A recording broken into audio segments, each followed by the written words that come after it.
Good afternoon, Belize.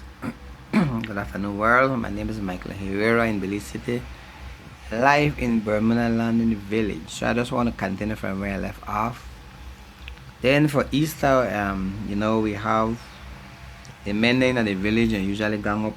Some they have dories, some they have boat, and they have nets, and they catch hikiti. But then they never used to got laws on hikiti, but now they have laws on hikiti. And guys used to go set net, man go up on water tap in the boat or in a dory and they shake the chain, and then if hikiti they get frightened and afraid and they go straight into the net and they get tangled up into the net. But then you have to go down there, go bring them up, but they have an art of how you bring up hikiti. You have to put, when the hikiti guy head long out, you have to put one in your hand, maybe your left hand behind the neck, and then one underneath the tail, and then you have to turn it upwards, like your head they pointed up.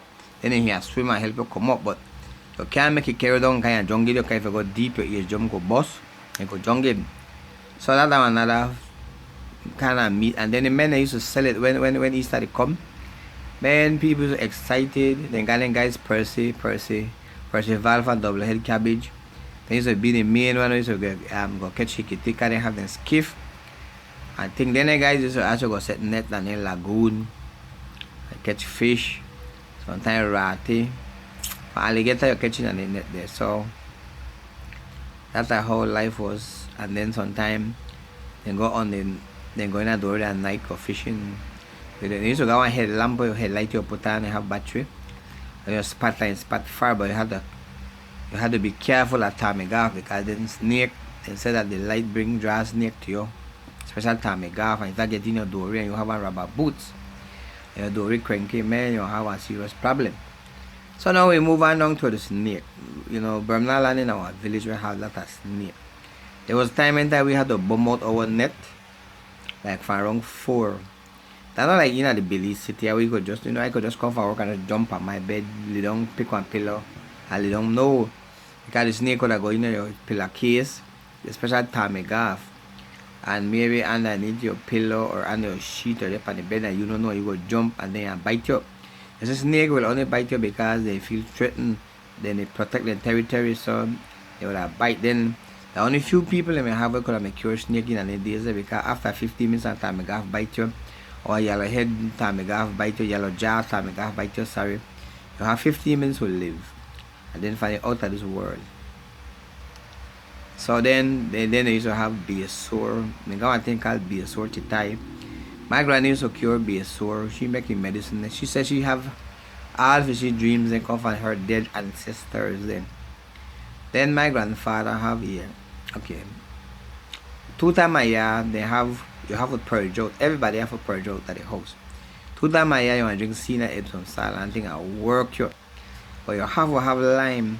For squeeze it, for suck the lime down because if not the Epsom salt will cut your belly, and that's some terrible pain, that's some real terrible pain. So we had to take Cena twice a year. Then they warm out everybody. And then I had one bathroom. Then I never have toilet paper. You have to cut up cloth and everybody they dash in one way because then how you want to give everybody Cena in our household at the same time. And then they used to got one slab pan. They used to got chamber pot. And I don't remember if everybody remember chamber pot. Oh my lord. Then they got one PP bucket slap pan. My grandpa call it slack pan. Not slap pan, slack pan. So they had chamber pot. For your small, they used to make the little plastic chamber pot when they train the little children. But they used to have the enamel one there. And then that's what they do Then they make the bigger one for the adult chamber pot. And then they had a bucket. The bucket, they got a cover and that you want peeping at that night and thing. Now we live in a 14 by 18 house, wooden house, about 5 feet high, 5 step, 2 door with the back door cased up with 3 board, the front, but the back door always open, but nobody can travel through it. And then you have 5 windows and a big bed inside the granny and grandpa they want to expect.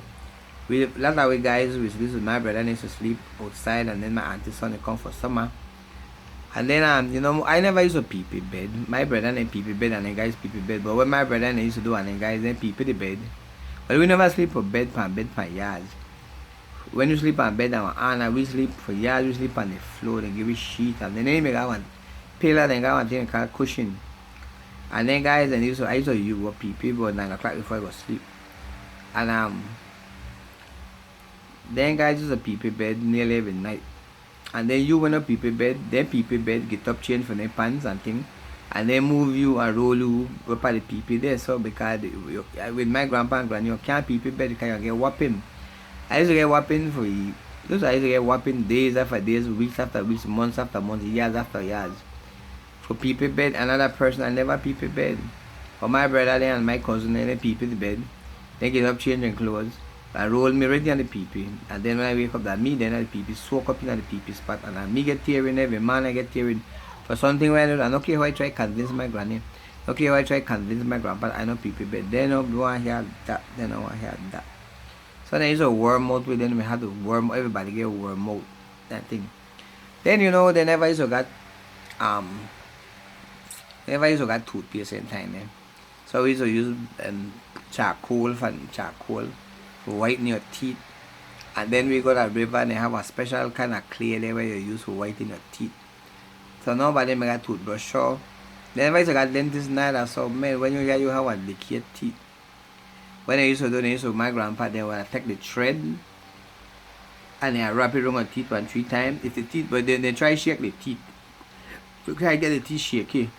And once the teeth shaky, some adult in the family will take the thread and they will wrap that thread 5 6 7 times on teeth and then they will pull one surge until I bars on time. And then the teeth bleed for a while and then they make you mix the water with the salt strong because when the salt shrink up back the gum. So we never used to got toothbrush, toothpaste. And yet we mouth used to taste fresh. We mouth smell fresh. How we use the coal. Sometimes we use the ash from the fire heart. And we go down the river. Grandpa used to come in the river go get the white clay. And that's how but one of the things is that when you have flu, then they got like okay, we don't ever got Vicks in any of these. Then we have one thing where in a really small Vicks can. Now the Vicks come in our lead can thing we lift up the top. The vapor rub. Then we got one thing we call Telmogene. That what we used to rub with Telmogene.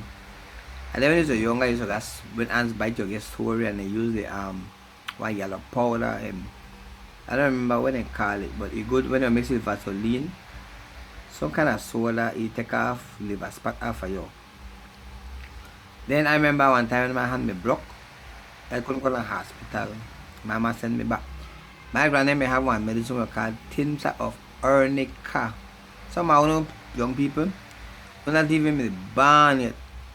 Name me dream for ban it. When I hear about tint of arnica, Telmogene and all them thing there, they never Vicks them Telmogene and then iodine. Oh my lord, when you get cut they used to use iodine and that burn you. When I never iodine and you get cut, ooh, and I cut open them and take 1/2 pound of salt and when I put that ready for stop up the cut and, oh my lord, that thing burn you, your ball, you scream, your fire kick. Some people fire bad word and all them thing there.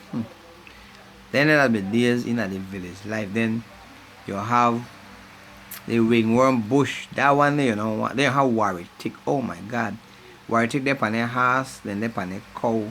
They like their own horse, batty and anything in their horse. Private worry tick. And pan dog. But as a human being, worry tick only one go in your groans area and your arm, your crotch, and the areas there that where worry tick want hang out. Or anywhere between your toe. Then got the silver head when they get between your toe and begin to suck your blood. You feel nice and then we scratching. Next thing you know your foot they bleed. But the thing is where people had to try for avoid that the ringworm. Because ringworm now like one virus, that one bacteria will go inside of your skin. And it spread. And if you're a man, that thing going in your crotch area, in your groins area, and if you're a female, that thing going in your crotch area, and that thing makes it spread. And I tell her when that thing begin to eat you, oh my god. You don't got nothing where to stop the each nothing. And sometimes when that thing you have ringworm on your hand and your foot. When it eat you feel nice, but by the time you don't scratch up your hand and your foot, Your hand don't peel up already, your foot don't peel up. When I get in your bone area, in your crotch area, oh my God. If you're a female, you have problems. And if you're a man, ooh, you know, my dear, a lot of the young boys will have ringworm in the crotch area because then our bush, right, where you rub against. And then it get underneath your skin, and then when you scratch it, it get on your nail, and then anything you touch, the bacteria just transfer. Anything is so terrible. Then we also got guava. We also got guava fruits too. I miss guava fruits. So that was life in Bermudian Landing. I think I touched on most of everything that go on in a Bermudian Landing. I lived there for 17 years, so I can't tell you everything will happen every minute, every hour, all day long for 17 years, because then I want to tell a story there forever, like that was story have no end. So I just summarize the major thing there where I could remember, where I know that happened in Bermudian Landing. A lot of people jungle at the river because the current run hard, and the current run out, and they fight the river, they fight the current. We used to read, men, we used to like, up to today I still love coconut water, and I still love the soft meat. When tourists come to Bermudian Landing, they give them coconut water and the meat, even the villagers name. So then when can come in, we boil the can, we grate it, we make porridge, we make the kunu. But we also roast the can. You could roast the can, you take off the shell, or you could roast it in the shell. When you get roast can, man, or boiled can with some little bit of salt and little bit of vinegar or lime salt or habanero pepper, man, and you rub that up, squeeze that up on your roast can or your boiled can, man, that thing is so nice. Oh man, oh my Lord, that thing is so delicious. Then the canned porridge, the canned bread, the potato pong, guava, pumpkin pie, papaya juice, watermelon juice, lemon juice, cucumber juice, sorrel juice, radish juice, carrot juice. You get all anything that Belize are fresh. Everything fresh. So that's life, folks. That's it. How life was in Bermudian Landing 32 years ago.